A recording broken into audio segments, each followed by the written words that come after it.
Hello, this is Cat's Diamond Painting. Welcome to my channel, or welcome back if you've joined me here before.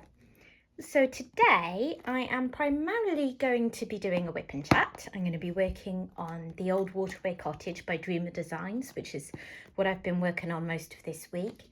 But before I do that, I thought it would be fun to ask you to help me choose my next project. So at the moment I have 4 works in progress, 4 whips. 3 of those are squares, 1 is round.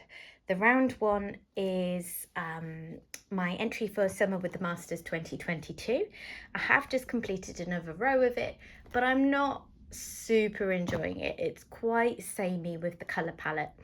So I think I'm going to crack on and kit up another round diamond painting, just so when I get that urge to work on a round painting, I've got a couple of options. And I will get the Summer with the Masters kit finished. It's just, I'll take my time over it. I'll do it in small bits. So I decided I was in the mood for a Mandie Manzano. I have a few in my stash. Actually, I say that, these might be the last 2. Either way, I've got 2 round kits here. And what I'm going to do is I'm going to show these to you now. I'm also going to post pictures on my Instagram account, which is catsdiamondpainting, same as here, if you want to check that out. And just invite you all to let me know which of them you prefer and which you would most like to see me doing a unboxing and kitting up video of next on the channel.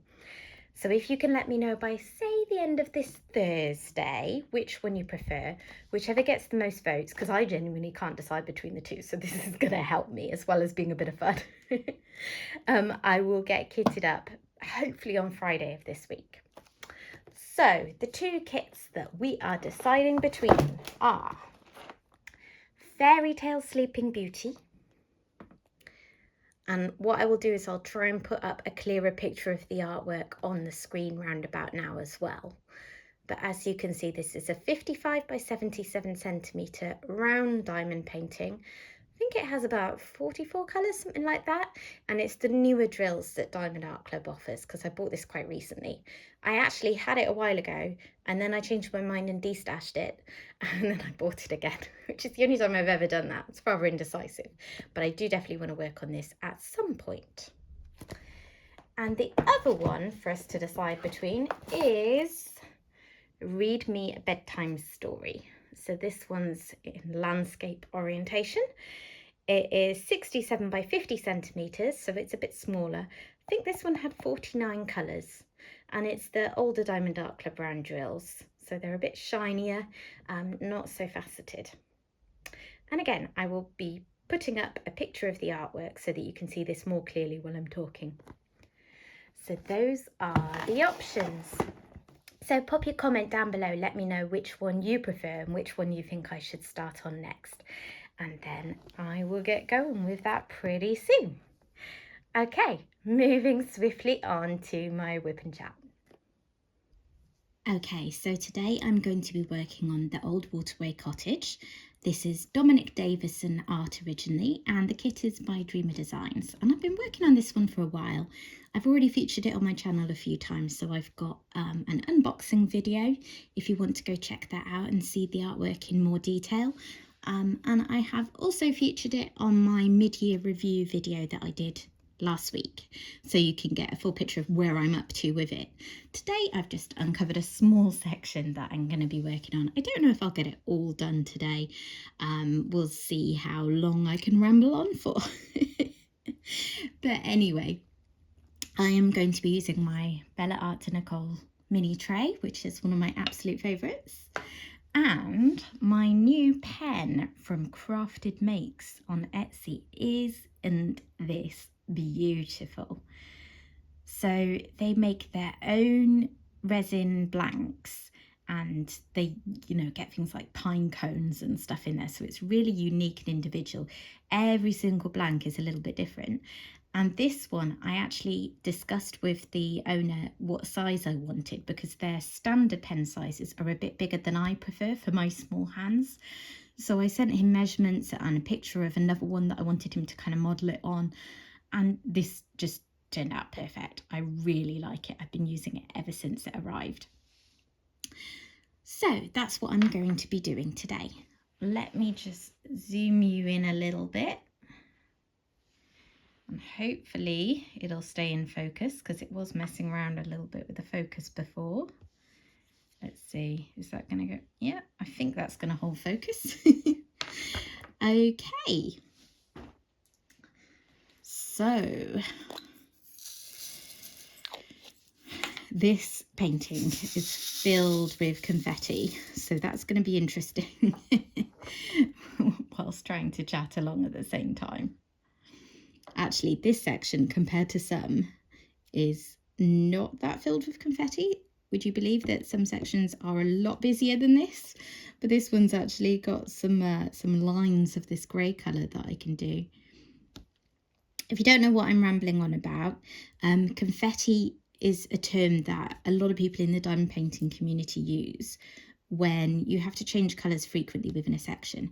So you can see that this is a fairly small section, but there's a lot of different colours going on. You know, there's just a few dots of this colour, there's a few dots of this colour. So I'm going to change drills a lot just to get this small section of the painting done. Whereas another painting that tended more towards colour blocking, you know, you could have a section this size and it might all be one colour even. So confetti is what this is. Dreamer Designs, in my fairly limited experience, this is only the third of theirs that I've worked on, but they do tend towards confetti. So if you like that style of painting, you should check them out, because yeah, all of their paintings tend to have quite a lot of confetti. Just because I guess they choose quite detailed designs, and you need that to do them justice. Does mean I tend to work on this in small bursts. I'll do a row of the painting and then I'll probably switch to something else so that I don't get too worn out with it. How do you tackle confetti in a painting? I know people have really different ways of doing it. I really love the look of those kind of towers that you see people have. So I've seen in various Facebook groups, people have a tower where they have lots of drill trays. So when they're kitting up the painting, rather than putting all the little drills in storage pots and things, so I just have to pick off a cat hair that's on my pen. Story of my life living in this house, because I have a very, very furry cat that likes to molt everywhere.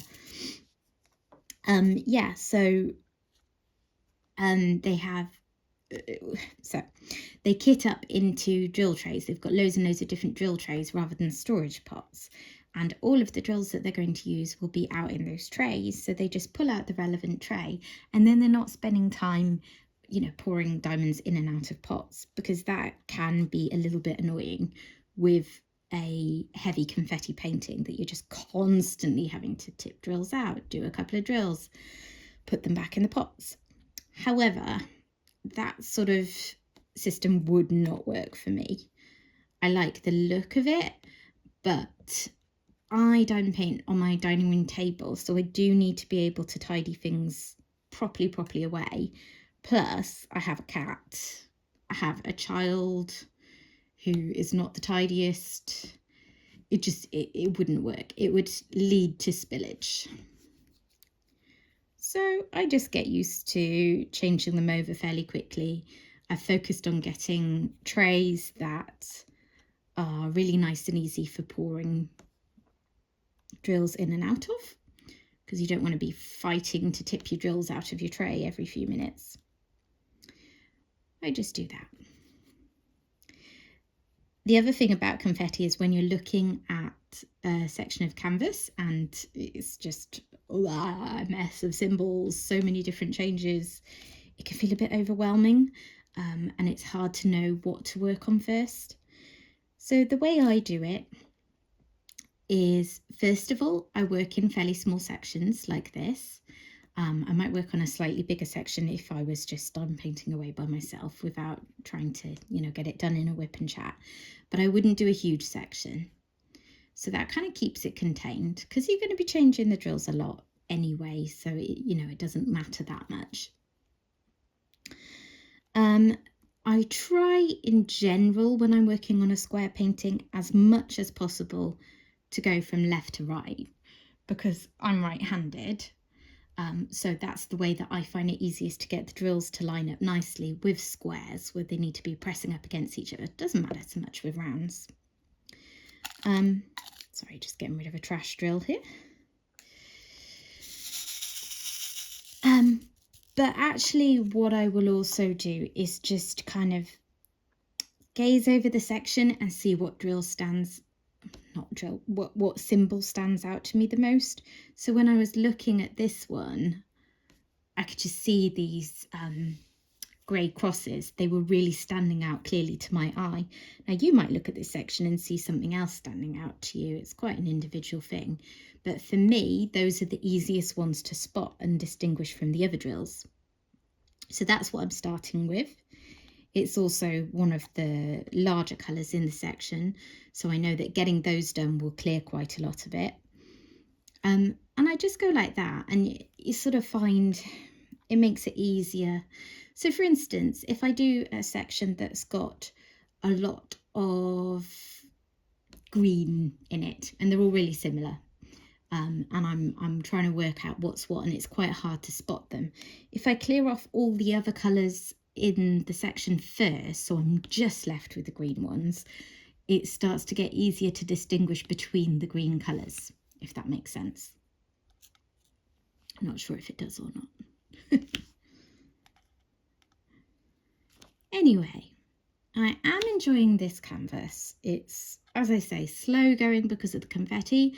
Best done in small doses, but that is absolutely fine because that's what I do anyway. I'm not one for just working on a painting the whole way through. I do a small section, then I feel like, oh, I fancy something else now, and I go do that. I am finding the quality pretty decent. I know, so Dreamer Designs get some really mixed reviews, I've noticed in Facebook diamond painting groups. Some people absolutely love them, swear by them, basically just do theirs. Others really don't like them at all. I'm somewhere in between, I guess. I really like their designs. So they have a lot of artwork that I would want to do in diamond painting form. And at the end of the day, that's the most important thing, to me at least. I mean, I could have the best quality kit in the world, but if I don't like the artwork, I'm not going to be enjoying doing it. I suspect that's probably not too controversial. Probably most people feel similarly to that.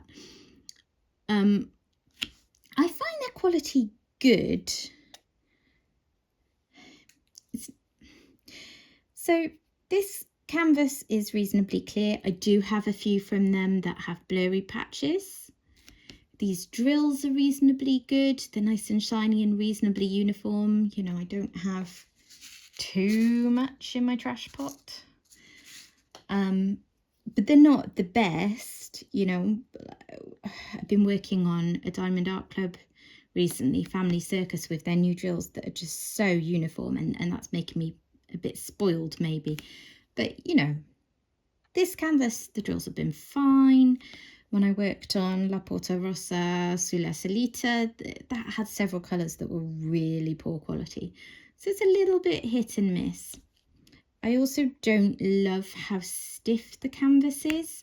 Like I've had to just sort of tuck this under my easel rather than rolling it on a foam roller like I like to do. Because basically it won't stay rolled around. It's too, the canvas doesn't have enough flexibility to it. But as I say, I love the designs. A lot of the ones, well, 2 out of the 3 that I've done, the drills have been, if not the best drills ever, perfectly reasonable quality. And I like that they are licensed art, that they have art from some of my favourite artists like Dominic Davison, Abraham Hunter. Also, for me in the UK, they often work out slightly cheaper than Diamond Art Club. It's not a huge amount, and you do run the risk of getting customs charge and VAT and like tax and stuff, because it's not included in the price. But yeah, they have been a bit cheaper, although prices have gone up now like they have everywhere. I've had to really curb how many paintings I've been buying. The only ones I've bought recently have been Winter Solace, which finally came back at Diamond Art Club. And I got that last week. I've been admiring it. Maybe I should do an unboxing of that. Let me know if that's something you'd be interested to see. And also, a couple of days ago, Rain Keeps Falling came back into stock at Diamond Art Club, which was another really highly sought after painting. And I managed to buy that, which I was really pleased with. It's a different one for me. If you're not familiar with the artwork, it's only got, I think it's only got maybe like 20 colours or something like that. And I often talk about how I like paintings with a lot of variety of colour. So it's not one I would normally go for, but I've seen the pictures of how it looks, the completed ones, and it's just stunning. So I managed to buy that. And I'm hoping to get a shipping notification soon so that it makes its way to me in the UK before I go on holiday later in the month. It was, I think when it came out originally, it sold out really quickly. And then it was one of those ones that got discontinued. But they said it would be back for one final sale. So when it came back in stock the other night, obviously a lot of people had been waiting to get hold of it, and they knew that there was only that one last chance. So it sold out in, I think, about 50 minutes, which was a real shame because I know a lot of people were really disappointed not to get it. I suspect it's probably one where, because these companies are placing orders for paintings like a long time before they actually go on sale to us, that maybe the order was placed for it before they knew it was going to be discontinued. So they ordered, you know, a normal restock amount, whereas of course once it got discontinued, if people know they've only got that one last chance to buy it, they're going to be more inclined to buy it. So yeah, it went very quickly. Looking forward to seeing it. Okay. I do struggle a little bit with the Dreamer Designs canvas to line up my drills as neatly as I can with some other companies. I have found that I've needed to use my straightener once I'm done with a section, but they do also straighten up as I'm going. So if some of it looks a little bit wonky, it will look better by the time I finish the section. As I'm too finicky to leave things looking wonky. I could probably diamond paint a lot quicker if I didn't worry so much about it, but it does annoy me if lines aren't that straight. So my son is having a sports day today at school. He's really excited. It's like, so the area we live in, all the local schools have come together at the nearby high school, in fact, to do like an inter-school sports day. And they're doing, I think there's 5 different sports on, and each child will do 3 of them. So he didn't know which ones he'd be doing. But there were 3 he really wanted to do. So he was saying to me this morning, well, I'll have to do at least one of them, won't I? Yeah, he was really looking forward to it. He's such a sporty child. He loves basically all sports, and he's actually pretty good at them too, if I do say so myself. So he should be having a really fun day doing that. And then hopefully we've got sports day at his school soon as well. I say hopefully because we've only been able to go once so far in the first year he was in the school.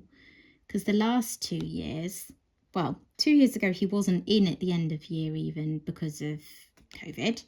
He was at home when we had the option that summer to keep our kids at home and do school at home with the school providing work.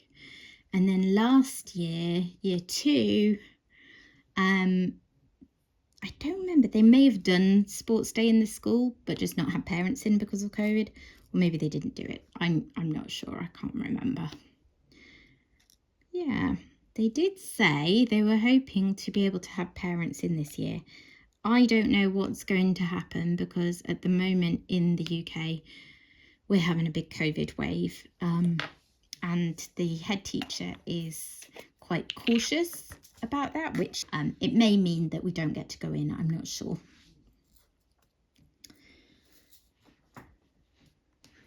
And then not long after that, it's going to be the summer holidays. The annual battle to fill 6 weeks. It comes around so quickly, doesn't it? I don't know anyone else who's got kids if you feel the same way. But we do have a few things that will break it up. So we are supposed to be going to Portugal with my husband's family near the start of the holidays. I say supposed to be because we're hearing about all these issues with airports and things at the moment. So I don't know. I suppose until we go, there's a chance of it being cancelled. At the moment, it seems to be going ahead. So that is a holiday that my in-laws had booked, and they are treating the family to this trip because we were supposed to go in 2020 originally. Well, actually 2019, my parents had their 50th wedding anniversary and my in-laws had their 40th wedding anniversary, and they both decided they wanted to take their respective families on a holiday, and they both wanted to go in July. My parents' anniversary was in July and my in-laws just wanted to go in July, and of course we couldn't be on 2 holidays at once. So my in-laws decided to take us all in 2020 instead. But then, of course, as we all know, 2020 did not go as expected. So we couldn't go in 2020. Well, I think by the time it came around, possibly we would have been able to go, but we'd already decided to postpone. And then we rebooked for 2021 and the same thing happened. We decided that everyone would prefer to postpone, and now it's going ahead in 2022, we think. Honestly, a little bit nervous about travelling at the moment, between COVID and just the chaos we're hearing about at airports, but it is what it is, and I'm just really, really grateful that we're having this lovely holiday bought for us. So we'll see what happens with that. And then later in the summer, we will go to West Wales, where my family has for years and years and years and years had a caravan on a caravan site there. So we're really fortunate that if we can't do anything else, we can go there, because all we need to pay is, petrol to get there. So we'll go for about 10 days there as well. I can't wait, because it's basically my favourite place in the world. I've been going there my entire life. It's a second home to me. My son loves it. It's right on the beach. It's just, it's the most beautiful place in the world. There's this amazing view right in front of the caravan, in fact. And we all love to take beautiful pictures of the sun setting over the sea there. And I would love at some stage to do a custom diamond painting of that view. I keep saving on my phone in my favourites folder any really good ones that me or my family takes. And then one day I'll get one done.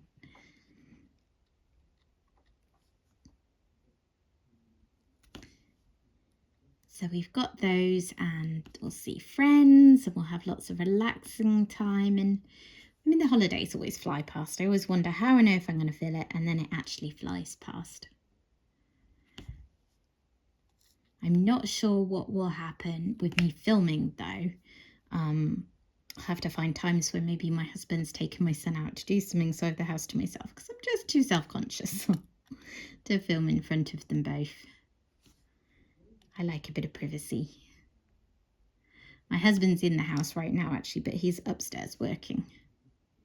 He's an academic, and he's got some extra teaching work at the moment, so he's teaching remotely because the students are in China.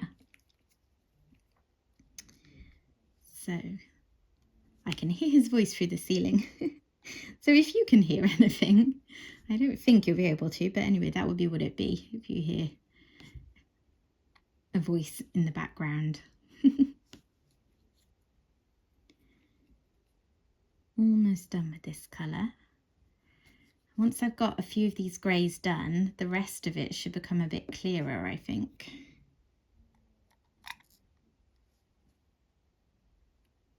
As in, you know, what colours are left still to do.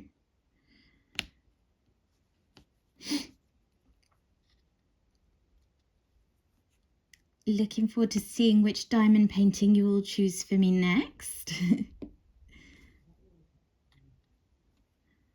I'm really looking forward. I mean, whichever one you do choose, whichever one you do choose, I will enjoy. I narrowed down my round diamond painting collection to those and thought I'd be equally happy doing either of these. So it's just going to be fun doing it that way.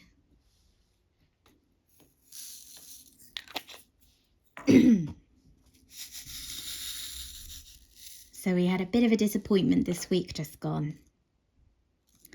I don't know if you remember, if you've watched any of my earlier videos, quite a while ago now, because it was at the end of May, I was talking about how we were all really excited because my parents and my nephew were going to come up and visit for the weekend.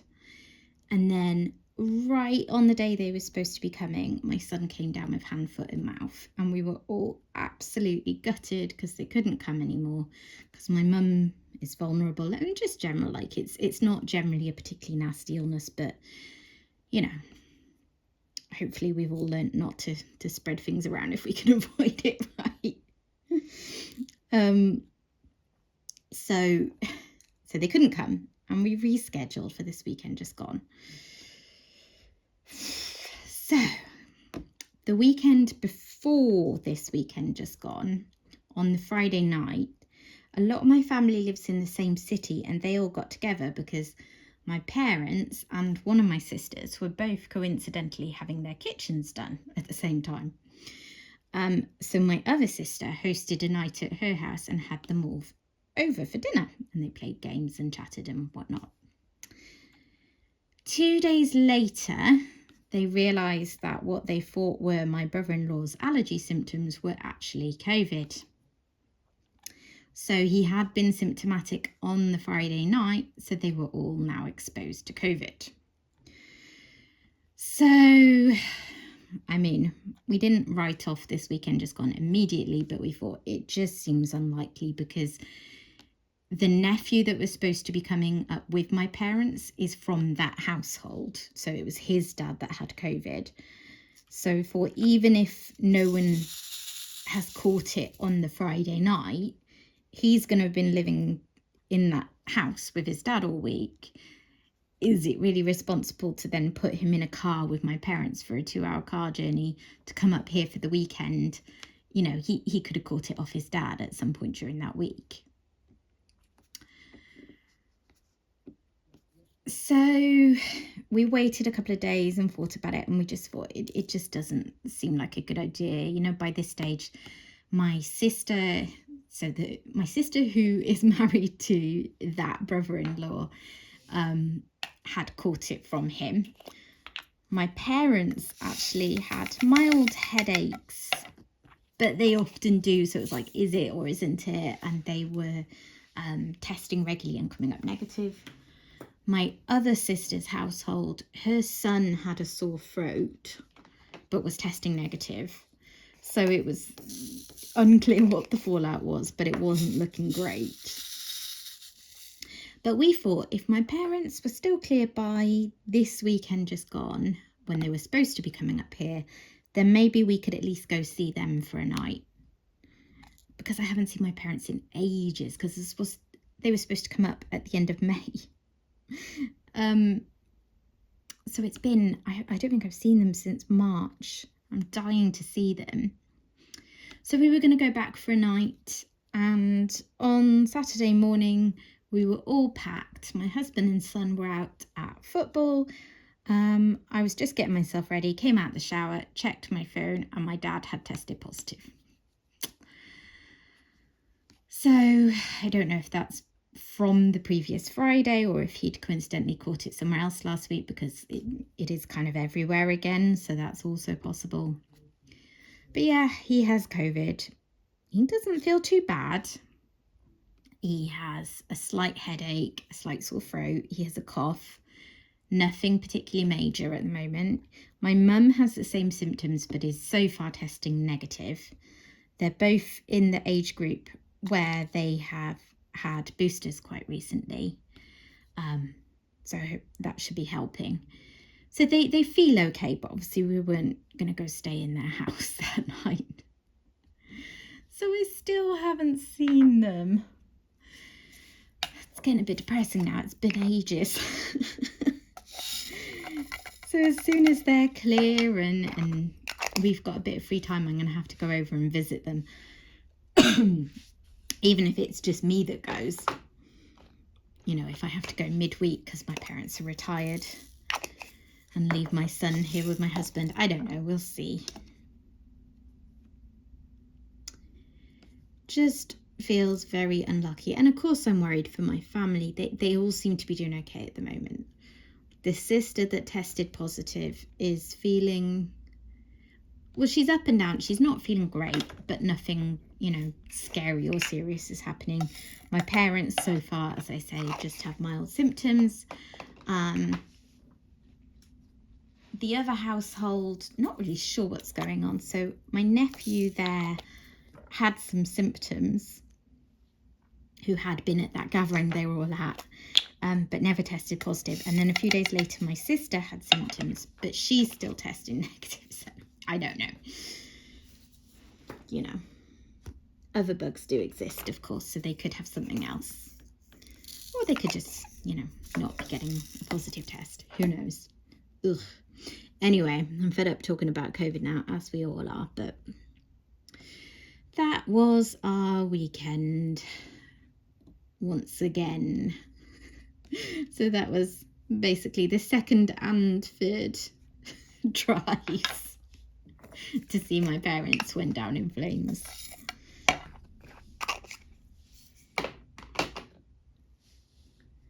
We'll just have to hope for fourth time lucky, whenever that is.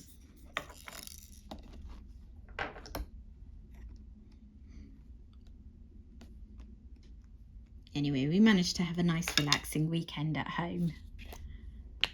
I had a video chat with a friend who lives in Nottingham. So I don't get to see her very often. So we tend to catch up that way. I remember when the pandemic started and everyone was doing video chats. And we were like, so we did the same thing when we were all, you know, stuck at home. Because normally we just message each other in between seeing each other, but we started doing video chats. I'm like, why didn't we always do this? We didn't really think about it before the pandemic hit and everyone was video chatting. Isn't that silly?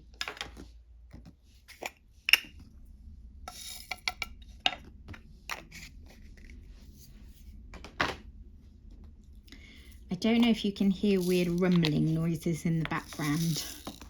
Apologies if you can, and if there's any sort of random bangs or anything like that, it'll be the same thing. Basically, we live opposite a building site at the moment. Opposite our house is this, well, was this sort of small field, and it's right at the edge of a nature reserve, this really ancient nature reserve. So we had hoped that it would be protected by that, but basically the council has decided to build some houses there, which is a shame. The building work isn't too disruptive so far. Obviously no one ever relishes living opposite a building site, but it's not been too bad.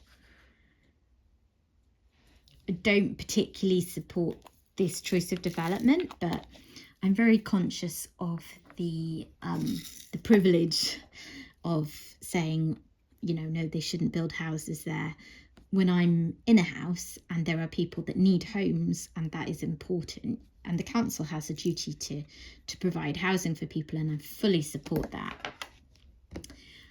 I'm still not convinced that this particular development makes sense. It's quite a small space. So once they're finished, they're going to get 10 houses out of it. So it's not a lot, really. And on the flip side, because they're bordering... Oh, just dropped my pen. Because they're bordering this nature reserve, they've had to make all kinds of contingency plans to protect that, because I mean, there's things I don't fully understand, but you know, like water runoff into the fen is important, and you know, preserving the particular acidity alkaline balance that means certain rare plants grow there that, you know, really aren't common in Europe. So they've had to make plans to mitigate for that. So they've got things like what they call a swale that is supposed to collect water, but it's experimental. It's never been done before in practice. And there's a lot of things that have to work for it to work. So it has to be maintained well, for instance. It can't be allowed to fill with leaves. And the people who live in those houses have to stick to strict rules, like not washing their cars on their driveways and not building sheds in their garden or doing anything different in their garden. It seems like there's a lot of ways in which it could go wrong. And then if it does go wrong, it threatens the health of this nature reserve, which is literally thousands of years old, some of the species that are growing there.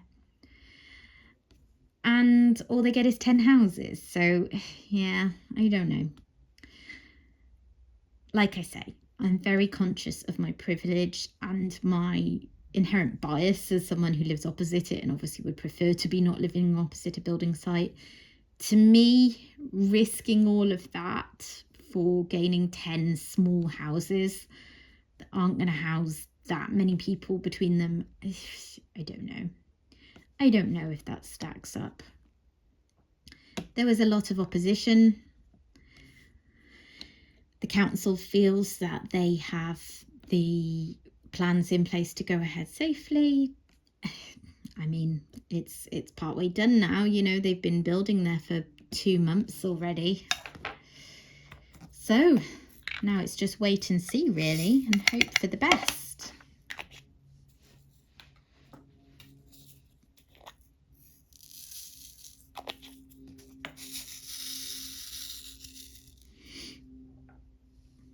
I like how when you're working on a painting like this, it feels quite slow at the start of each section, where you've got a lot of, you just got like a mess of different symbols that you're trying to pick your way through.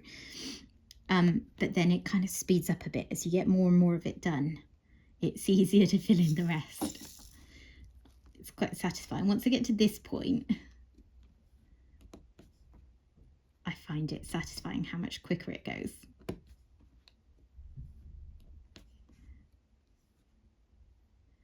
And you can sort of see as well that things are starting to straighten up a bit.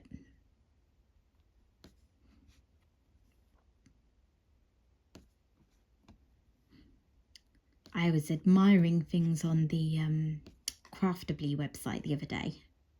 Have any of you bought from Craftably? They're a US-based company. They do licensed art. It looks really good quality, and I know a lot of people really rate them. I would love to try them, but I don't think I'm ever going to be able to, because they're just really expensive to the UK. So there's a painting that I would like, which is already expensive anyway because it's really big. I think it costs like £80.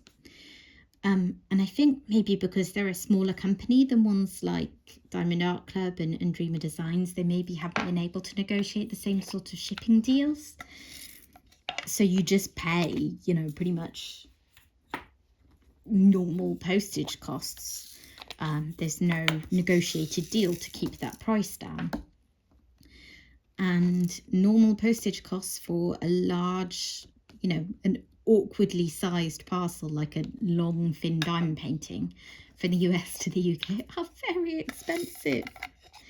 So you could spend like, you know, 60, 80 pounds on a diamond painting, which is already more money than I want to be spending at the moment. And then you need to pay about the same again for shipping. It's not a criticism of them. Obviously, they can't help that. And I'm sure that if they were able to negotiate better deals for their customers, they would, because, you know, then they'd be able to sell to more people. It is what it is. I do wonder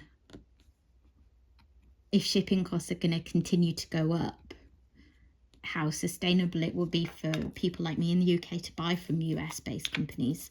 If those prices go up across the board,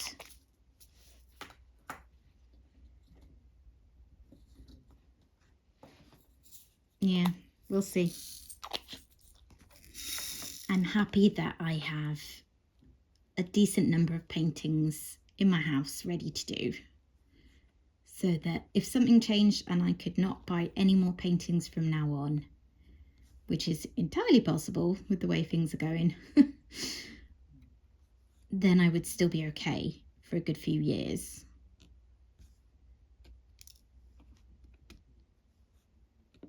I think I have about 60 paintings. It's a lot. That feels like a bit of an admission. And quite a few of them are large, so they're ones that would take me, you know, at least a month or two. I went a bit nuts earlier in my diamond painting journey, I think, and I bought a lot in quick succession. But I'm grateful to have them and to know that I've got that security of having plenty to do for a while to come. And as long as I can supplement it with, you know, a couple of new ones now and again, I should be okay.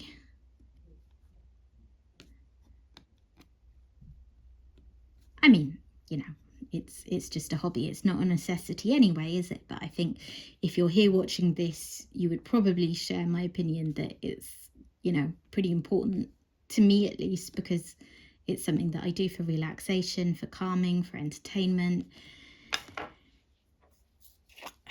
I find, so I do things like watch YouTube or watch old TV series or listen to an audiobook.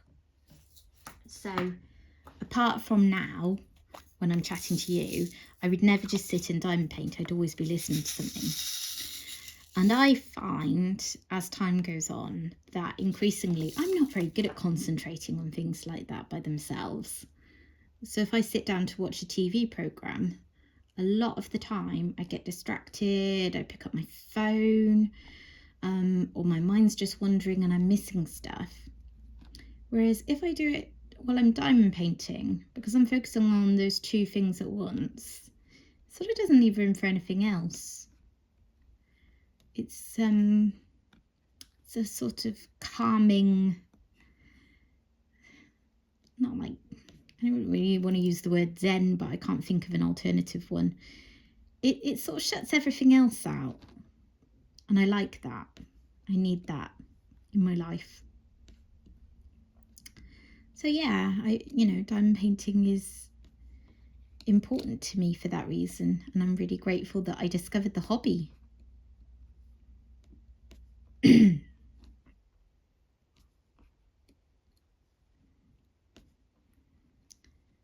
Okay, getting there. So I don't know if you can tell what I'm actually working on. I'm working on the roof of the cottage in the Old Waterway Cottage picture.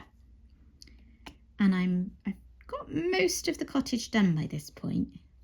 So all these sort of repetitive greys in the roof, I'm going to be over with soon.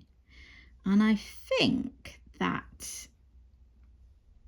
because I've started on the right hand side of the painting, there's a lot of flowers, you've got the roof, you've got it's all absolutely chock-a-block full of confetti. The other half of the painting has quite a lot of blue sky, and obviously there's different shades of blue to you know, get the shading of the original artwork in there, but it's quite colour blocky in comparison. So I expect that the second half will go a lot quicker than the first half has. I say first half has, I'm not actually halfway through yet. But yeah, absolutely love this artwork. I looked up Dominic Davison recently, and he's actually British, which I hadn't realised. Because a lot of his artwork, to me, not this one. I mean, this one you look at and think, yeah, I understand why that's a British artist.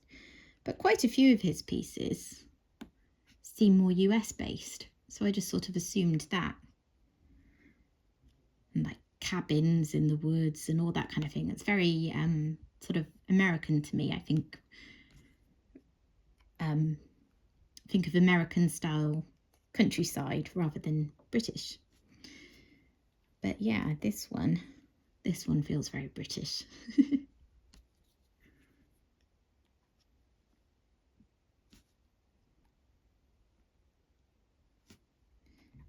Ooh, getting rid of a trash drill there.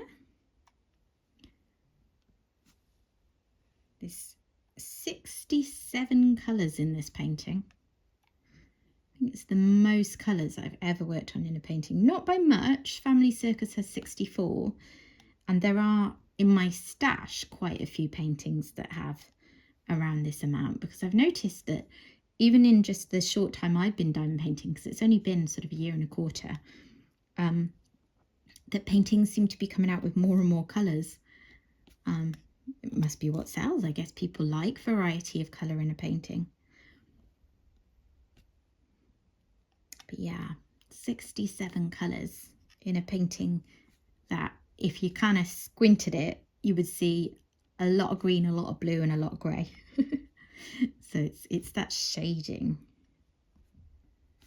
which can be frustrating when you're ploughing through the confetti, but makes for such a beautiful finished product.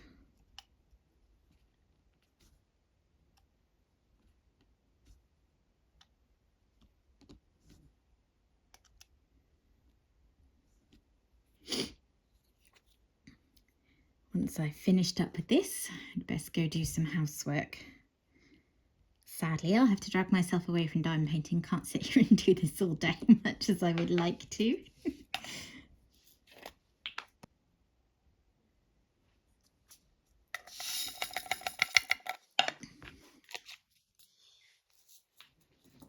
I need to get some washing done. And I need to just do a quick kind of go around, do the bathrooms, sweep the floors, that kind of thing. We have quite a lot, like downstairs in our house, we have a lot of sort of laminate flooring. So our living room in particular, we haven't decorated yet since we moved in here quite a long time ago. Because it's just not high on our list of priorities to do. It's not something we massively enjoy, and you know, cost and everything, but also it's a really large room, so it's a big job. It's our dining room and our living room, and it's just sort of practically speaking, it's going to be tricky. So anyway, we still have this laminate flooring that was here when we moved in, and it just seems to absolutely attract dust. And the problem we have, of course, is a very furry cat. I tell you what, I could do a full sweep around of this house every 5 minutes and I would still find cat hair. If you're allergic, it's like a nightmare. I love my cat to bits and I wouldn't change him for the world. But if I had realised before getting him, I was a little bit naive about what a British short hair is like. If I'd realised that fur-wise it's like having a long-haired cat that's just going to shed everywhere, I might have got a different breed. So maybe it's best that I didn't know, because then I wouldn't have my cat. My funny, silly cat, who is currently asleep in a box. Like the true cliche of a cat that he is. Yeah, British Shorthairs are sort of like teddy bears. They've got this really floofy effect all around them. They have a sort of undercoat, and then they have obviously an overcoat, and it gives them this weird, like my mum calls him Candlewick Cat because it reminds her of Candlewick bedspreads, whatever that means. I'm not sure I actually know, but yeah, they're very unique. You know, they don't look like a long-haired cat because the individual furs aren't long, but they also don't look like a typical domestic short-haired cat because they've got this big, wide, sticking out everywhere fur effect. He looks a lot fatter than he actually is as well because of it. There was one time I was having a bath and he was being nosy, and he came up on the side of the bath to peer in, and because he is the world's clumsiest cat, like you would not believe how inelegant this cat is, he fell in the bath. And was his fur got soaked through like that, you could just see this little skinny chicken leg underneath. Oh, it's funny. He's a lot smaller than he looks with his fur on.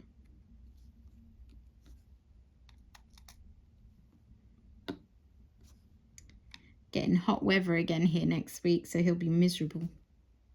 Must be very unpleasant having such a thick fur coat in hot weather. Oh, it's a bit wonky there, isn't it?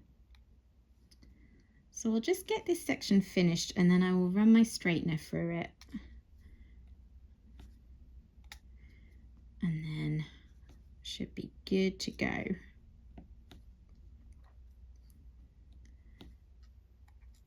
I had a request on a recent video to show my easel that I use in more detail as well.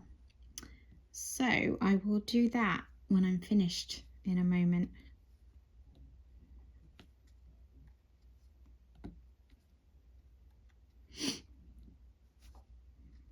Once I've got my housework done, I'm going to come back to this and maybe watch some, I think maybe Grey's Anatomy today. I'm catching up on series 18, which has been recording. Does anyone else do that? I feel like it's a long time since I watch TV shows kind of as they come out. I just let things build up on the box now and then binge watch them. It's quite frustrating to actually have to wait for an episode. I'm so used to watching box sets. I suppose streaming and having kind of, you know, TVs that will record things just changed things, didn't it? I still remember the days of, you know, if you wanted to watch a particular show and it was on at 9 o'clock on a Thursday night, you had to be there at 9 o'clock on a Thursday night, or you would miss it. Showing my age a bit there.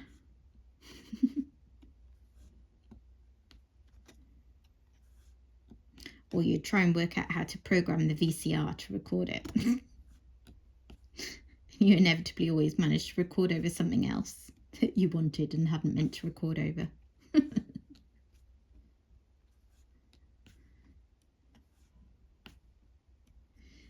Okay. That didn't take too long. Let's get it straightened.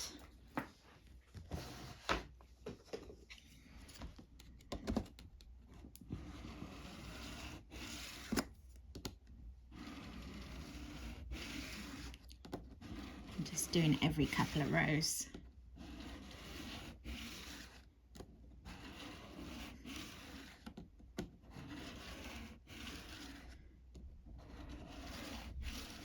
Should be enough because it's straightened itself out a lot as I've been working on it. There we are. And then because that tends to pick up a little bit of sticky stuff from the glue, I'm just going to brush it with a toothbrush and just buy some basic cheap toothbrushes and keep them aside for this kind of job. So that's the end of the WIP'n'Chat. I'm now just going to show you my easel in a little bit more detail for Gigi's Creations, who commented recently asking me to do that. Okay, so this is it. This is an A3 light pad. So you can see it's quite a bit bigger than that. I bought it on eBay. I just searched for large tabletop easel on eBay. You can see there the back of it. So this is what I have. It cost me, I think, about £25. So not excessive, given that this is, you know, a lifesaver for me with diamond painting. So that's what I have. I hope that helps. And that's it from me. So thank you very much for watching. I hope that you've enjoyed today's WIP'n'Chat, and I'll see you back again soon. Bye.